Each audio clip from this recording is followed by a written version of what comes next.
Councilman Kukorviak. Thank you, Council President. I just wanted to follow up on something I began talking about at our last council meeting. I had noted that the agenda and the proposed legislation for the meeting on January 3rd was not put on the town's website until a few hours before the meeting. And it was a culmination of concerns that I've had about better using the website to better inform residents about what their government is doing. I have on occasions, more often than I like, brought to the attention of the relevant people issues about the timing and completeness of the posting of the council meeting agenda, both before and after I became a councilman. Even now, when you go to the council agenda page on the town website right now and click on the link for the December 19th, 2011 council meeting, you see nothing. You have to figure out that you need to go to the December 19th, 2012 link to get that material for the meeting last month. And just to note, December 19th, 2012, by the way, is not even a date that we have on our official calendar of meetings. I could go on. I recently sent the December 19 resolution regarding the community development block grants to the head of the Downtown West Orange Alliance. The resolution references, quote, the attached list of projects in the priority order that they should be considered for funding. She responded by telling me the priority list of the projects was not attached. I had to search my hard drive to find it. That just shouldn't happen, that a key part of the legislation is not included on the website. Our town ordinances being silent on the issue of posting the agenda to the town website, I thought, given that this is 2012, that we could codify and clarify our practice, demonstrate our priority on getting government information to residents, and make it easy as possible for residents to get the information as understandably as we can. I spoke at the last council meeting of my intention to introduce legislation, describe what I wanted to do, and invited the council to work with me if they wanted to. I worked with Mr. Kaiser, the deputy town attorney, to draft language for consideration at tonight's meeting. The council president declined to put it on the agenda. When I called her, she told me it wasn't needed. And while I respect her opinion, I vehemently disagree with her methods. I don't think our ordinances give anyone, let alone the council president, the power to keep legislation from being considered.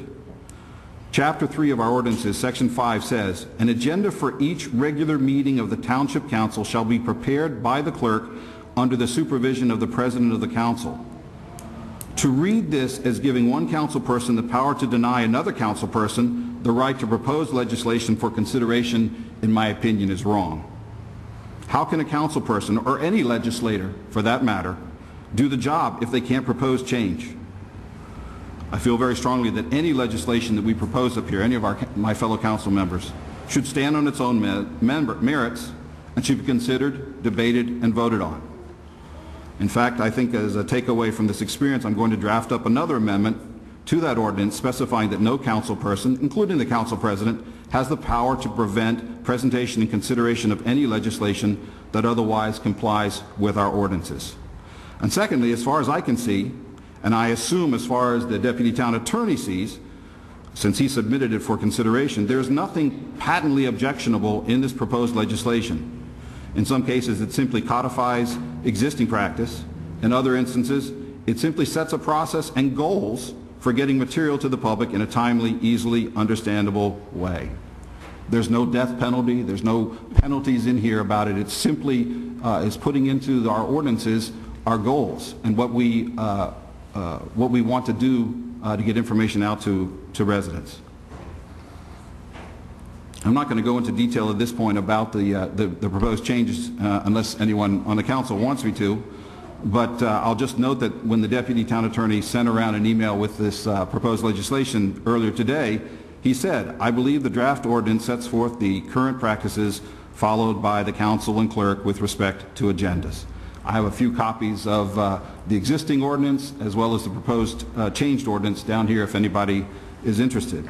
I again respectfully request that the council president put the proposed legislation on the agenda for consideration and vote. And I welcome input and support from my colleagues. Councilman, I would recommend that you look at a state law that was recently passed that requires a lot of this information to be posted online as is. So I don't know if we have to do it locally. There's actually a state law that requires what you just mentioned. I got the draft like at 2 o'clock today, so I really didn't get a chance to see it. I really haven't seen the proposed changes. But I would recommend, and also our town attorney, to look at that law to see how that will help us reach the objective in your vision of what we should be doing in terms of transparency. So I would highly recommend that you look at the state law. It was just passed like a month ago. I would like to respond first. Councilman Kukorviak is absolutely correct. I was given the agenda with this ordinance, and like I told Councilman Kukorviak on the phone, and I have no problem publicly stating my reason for not doing it. I feel that I am sitting on this council almost for 4 years, probably have attended over 70 council meetings. This is a one-time event. And the reason for the one-time event was Mr. Mathis had a personal family issue. And I think it's unnecessary to spend time and try to fix something that is not broken. There's an ordinance in place. The only thing our existing ordinance does not have is the word internet, because when the ordinance was drafted, the internet was not what it is today. I strongly feel that this is a personnel policy. The clerk, who I think in my estimation, and her staff, does an excellent job. I feel that this is making the clerk's office look inept. This was a one-time event. The clerk works for the council. If the clerk's office continually got the information out late to the residents, by all means, the council has the ability to fire the clerk. And if Mr. Mathis continually posted the agenda late, then we, the council, have the right to notify the administration, and the administration will take the necessary steps that they need to ensure. I feel that even the timing, you want it on at 11 o'clock on a Friday. It does go on at 11 o'clock Friday. There are no changes, and I think we have more important things to discuss and legislate at our meetings than to talk about something that there's nothing wrong with. And I stand and it was my understanding, and if I was advised wrong, then I need to be corrected. But I was told when I came on as council president, and there have been former council presidents that have refused to put something on the agenda as well. I was told that as the council president, you set the agenda. So if I was advised wrong, then that is not my mistake. That's what I was told. And that's the reason that I chose not to put this on. It's making government get more involved and more intricate for unnecessary. We have more important things to discuss. Well, I certainly didn't think that this was a controversial issue, and I think from our last council meeting, all I said was that we were memorializing what's already getting done. Right. And you're right, it has only been that one incident in my 12 years now on council. And you're the senior, you've been to more meetings than any one of us. But if we already have an ordinance in place, then really all we need to do, if the one word, then is just to amend the ordinance that's already in place. There's no penalties involved. If it just means to update it and include online access, then we amend it with a language, but this shouldn't be... We can certainly do that, but I mean, keep in mind, it's already being posted on the internet.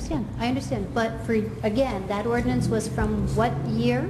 And we've had clerks, so if we're going to change it now, we upgrade it so that it's on the books for future reference. And in future years, then it can be upgraded as need be. I don't think it's a controversial issue, and I really don't think that we need to spend 20 minutes discussing it or even arguing it.